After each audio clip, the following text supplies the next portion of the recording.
Welcome back to Lorena's Labyrinth, or welcome to if it's your first visit. Thank you for joining us. In today's video, we're going to be putting our attention on incorporating the content that I've already delivered on the Emotional Intelligence series. And this particular video is dedicated to an activity for raising personal awareness as part of empowering ourselves and improving our relationships. And we do this by increasing our emotional awareness. So this is what this activity is through today, learning what our perceptions and feelings, creating that awareness to identify what our body is actually telling us as messengers about our state of mind and our emotional balance. And basically, it's like an early intervention model for understanding our emotions. Now, what you would be doing, just so that you know, is raising your awareness and then potentially going back to the video that I've created, and the links will be in the description of the video, and take a look at either the primary or the tertiary emotions. If you're struggling to identify what that feeling is, your body is going to tell you, then match it up against the previous video, and that will assist you to basically strengthen your levels of perception and awareness. I do put timestamps into the video description, so do remember that. Now, the way that we raise our awareness, in many other videos you're going to look at that refer to this mindfulness technique, which actually is one that is basically clinically endorsed by mental health practitioners as a means of learning to emotionally regulate. So it's got validity to it as an activity, but they will refer to 5 of the senses, whereas for me, I refer to 6 senses, but I'm not referring to ESP. I have expanded on the word feeling and given it 2 approaches to identifying how you're actually feeling in any given instance. So, of course, when we talk about feelings, we have internal and external feelings. So touch is the external aspect of feeling, and feeling, as I've got with the diagram here, is more the internal processing, and we'll be talking about that. Sound is another one of the senses, what we can hear, the noises. Taste, of course, is another one. I actually don't draw upon taste when I do these activities myself, but I might actually try and incorporate it, because the idea is that the food that we eat lingers in our mouth, the flavors, if you like. And this little diagram here, I believe, is showing you the different areas of the tongue where taste has sensations. Smell and aromas is also part of it. And sight, of course, the visuals, what we actually see, is part of our sensory perception as well. So just to reiterate, this is a mindfulness activity, and it's very useful, even beyond the business of raising our personal awareness. It's very beneficial for those people in high stress situations, and even people that suffer from conditions that include rumination, being stuck in the past and focusing on past pain. It helps to bring them back to the present moment. So it's good for people with PTSD. And the research evidence behind this strategy shows that people can expect to have improved emotional regulation through using this activity, increased capacity to be able to focus and concentrate for longer periods of time. It definitely decreases stress and tension, and it's a very grounding and stabilizing activity to do. And to put this into perspective, this is because people with anxiety type disorders, they tend to be worrying about the future, things that may or may not happen. And so the beauty of this is that it stops them worrying about these things that might not happen, and help them to remain present in the moment, focusing on what they can do right now, right here, which is, of course, an advantage for them as far as empowering themselves. People that become overwhelmed because they've got so many demands upon them and start to become confused about how to prioritise, these are the people that will benefit from the grounding and the stabilising. It's like it allows you an opportunity to just pull all those scattered bits of yourself back into the one moment. So instead of thinking about what you could or should be doing, you're actually sitting there with what is happening right now. Now, I should point out, we're going to talk about this a little bit further in a moment, but this is actually a technique that can be done very quickly in a short space of time at any time of the day. And the more you do this activity, the quicker it is to actually bring yourself back to a center and grounded space, feeling calmer, feeling more centered. We all know that when we've got heightened emotions, we can become reactive, we can become angry or teary or whatever. So by doing this, we actually manage to maintain control of our emotions and to be able to make informed decisions that will ultimately lead to us making or having more positive choices to work with and having a greater control over our future. And once you've completed this mindful exercise, the people that tend to become overwhelmed with multiple tasks and all the rest of it, once they've actually relaxed, it's kind of like if you watch the videos, if you haven't seen them, I will put the link up. I talk about the anatomy of distress. Okay, so when we are becoming overwhelmed emotionally, we're actually stuck in the brain stem. So what this activity does is actually helps to bring you back to the frontal lobe where you can process information. So the idea is that once you complete these activities, and you do it whenever you need to, you're then able to rationalize and prioritize in better ways for yourself, and just to keep that focus happening, focus on completing the tasks that you need to do so that you can live peacefully. It definitely becomes easier with this practice to be able to navigate life's challenges. These can be the ones that you've had in the past, they could be the ones that you see for the future as potentials, and it can be the actual real life challenges that you're experiencing right now. So by using the six senses as I'm offering you today, you can become more aware and present of your surroundings. You can reduce all the feelings of anxiety. I say all, but of course everything takes time, and when we're building neural pathways, it takes a little while and a bit of effort to really embed these new patterns of behavior into our lifestyle, or quite often it can become this way. But ideally, if you aim to do about 5 minutes a day of this activity, you'll start to notice improvements fairly quickly. And frankly, who doesn't want to have a more positive life and improvements, and to have more options, opportunities, better relationships, all of that kind of thing? I think we all would enjoy that. And of course, I've got the little breathing icon there because the breath is very much part of it, as always.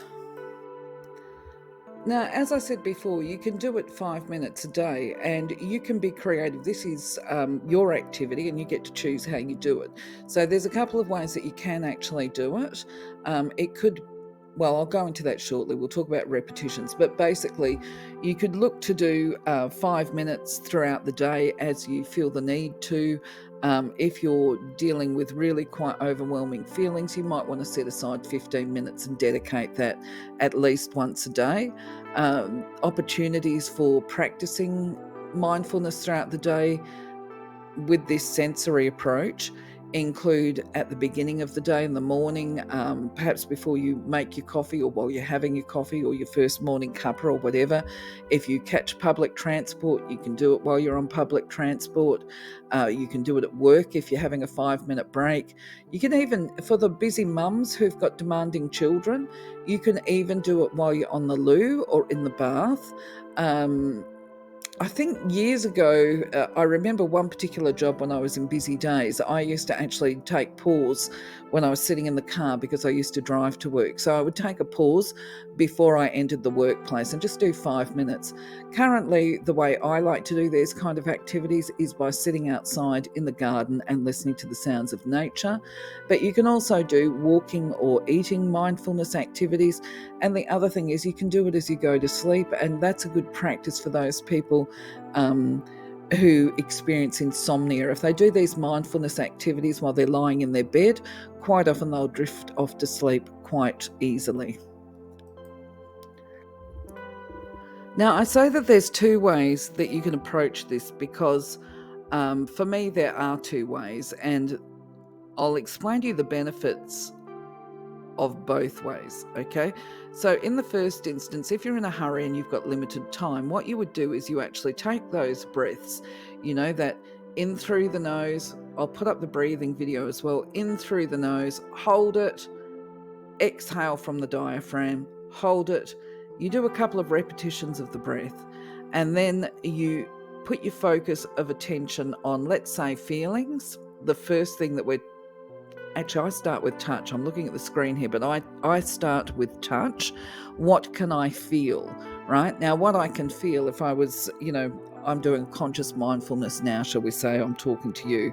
And so the first thing that I can feel is actually that my sleeves resting against my arms. I can feel the pressure of the seat against my bottom because I'm sitting at my desk. I can feel the pressure of the floor against my toes because they're not flat on the ground. So the base of my feet.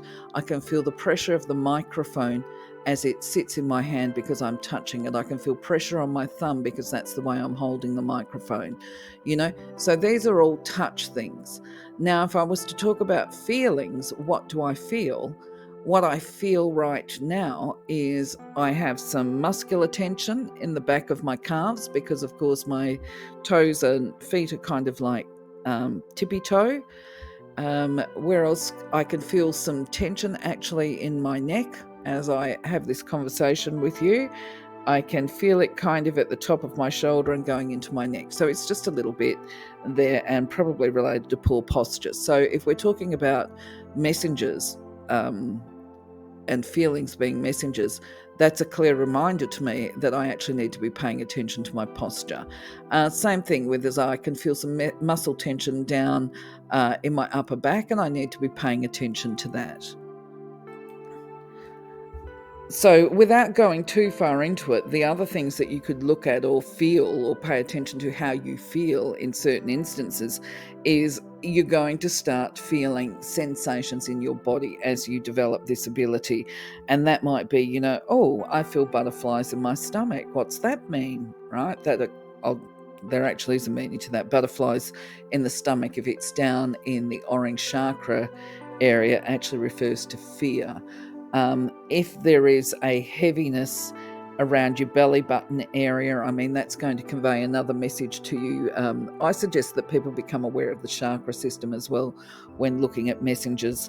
And then if there's pins and needles in different places, they're all messengers. Is there a lump in the throat? People that suffer from panic disorders will often refer to having a lump in their throat, like they can't speak. Well, that is, definitely a case of like, if I've got a lump in my throat, what's that about? Okay, what is it that I want to say? Who do I want to say it to? And why am I feeling that I can't talk? Right? So these are all things that you can unpack by using the mindfulness strategies. When it comes to sound, of course, that just is a matter of tuning into your environment and being more aware of your surroundings. It's actually a very good sense to develop. Now, for example, if I was doing it because I love to be outside in nature, I could be sitting there and perhaps hear a bird tweet. I might hear a car backfire down the road. I might hear a bus, an ambulance.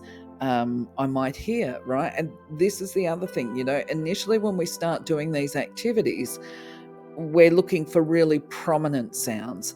And as we develop this skill and capacity, we then start to hear, oh, I can hear the wind rustling the trees and the leaves, things like that.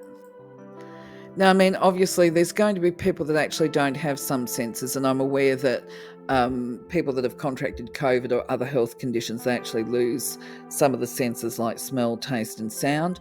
And this is why I say you can adapt. You can adapt this mindfulness technique to your own abilities. Now, the other thing too, so I want to speak specifically, obviously, to sight, because this is a big one that I draw upon. The idea is that when you're focusing going into this mindfulness state, it's about being aware and paying attention to what's in your surroundings. And it's not always about what's directly in front of you. It can be what is on the peripherals of where you're looking. So let's say I was looking directly in front of me right now. I'm sitting inside, and directly in front of me, I can see a cabinet. I can see a box I should have packed away. There's a message, get myself organised. To the left of my peripherals, I can actually see the curtain in the window. To the right of my peripherals, I can actually see a lounge suite, a lounge chair.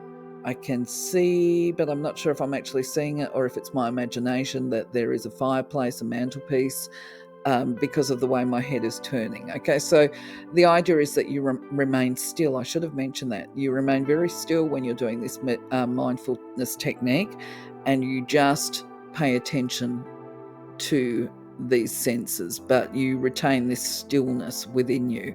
When it comes to smell, there could be all sorts of smells and aromas that might come to you. I mean, the other day when I was doing this activity, I smelled, oh gosh, I can't name it, but it was like petrol fumes, burning petrol fumes. Other times, rain has got a smell to it. And if the plants have been watered, there becomes a very earthy smell to the air as well when you're in the garden. So there's all sorts of things you can do. And this is what you would do. This is the process of doing it. I'll give you the strategies on the next slide because this slide's getting a bit long. So the beauty of this particular mindfulness technique is, as said before, it is adaptable and you can adapt it to your own circumstances. So let's say I was working a 9-to-5 job, as I said before, and you could take it in your 5-minute break, right? For me, what I would be inclined to do in those scenarios is to go, what is the feeling that I'm looking at, right? This would be the approach that I would take. Would be, okay, I'm looking at touch, I'm looking at feeling, I'm looking at vision, I'm looking at hearing, I'm looking at smell, right? I don't so much focus on the taste. And from there, I would probably, because I've only got 5 minutes, I would do one in a minute. I would go, okay, I'm looking at touch, right? Can feel my sleeves, can feel my shoes on my feet, right? I would wrap that through in about a minute, and then I would move on to the next sentence or the next sense, because I've only got 5 minutes to do the activity. However, if I've got more time dedicated, I would actually take longer to process this, and I would probably do it in repetitions instead of going, what can I touch? And then coming up with 5 answers. I would come up with one answer, and then I would go on to what can I feel? I would come up with one answer, and I would do it as a cycle of repetitions. And if you're looking at doing 5 or 6 senses with this process, then you can actually get it done basically in about 15 minutes. So you've got a bit longer there. So that's the 2 approaches that you can take with this very adaptable mindfulness activity. And when we talk about mindful walking and mindful eating, because these are 2 other activities that people can do as part of developing their awareness and being able to calm and center and focus, you can adopt and incorporate these kind of approaches actually into your walking. Although, generally speaking, mindfulness walking activities are ones where you are focused on each step as opposed to feelings. It's about being present in the moment. Anyway, I think I'm going to leave that with you as an activity. It doesn't need to be a long video today. Hopefully you will understand. If you've got questions, write them up. Be aware that when you're actually going through the activity, you're just paying attention to the body, okay? You're not taking that moment like with me talking here and going, oh, okay, I can feel tension in my neck and my shoulder, and that must mean you're not processing and analysing the feeling at this point. It is when you have completed the activity that you sit there and you ask yourself, why have I got that sensation there? What's that about? And then, okay, that's what that's about. That makes sense, okay? And perhaps if it's butterflies in the tummy, and you feel that, after you've done this mindfulness activity, then you would turn around and say, well, what is it that I'm frightened of? What is it that I'm unsettled about? What has happened recently that may have triggered me to feel unsettled? Because sometimes especially if there's emotional dysregulation and that kind of thing. Sometimes people become triggered and they are not aware that they've been triggered. And it's through using this activity that they learn very quickly. Especially, and this is especially, I must say this, especially good for people who actually do not have other people around them to support them, to help them to notice when they are beginning to escalate and become unwell. In an ideal world, there are family members around that can turn around and say, can you see what's happening here? I can see you're starting to escalate. What's going on for you? Okay. That's not something everybody has. But by developing these strategies, doing the mindfulness technique, you'll be able to overcome that because you're going to become your own support person. At some point in time, I will do a video on the body as a messenger and my understanding from a healing perspective and understanding chakras. But for now, my friends, I'm going to leave this with you and say, have a wonderful week. Good luck. Let me know how this goes for you. I will try and get some meditation music up, but I will talk about that on the yarning activity or the yarning video that I load on a Sunday. In the meantime, have a gorgeous week. Take care of yourselves. Light, love, laughter, much joy. See you on the next one. Bye-bye.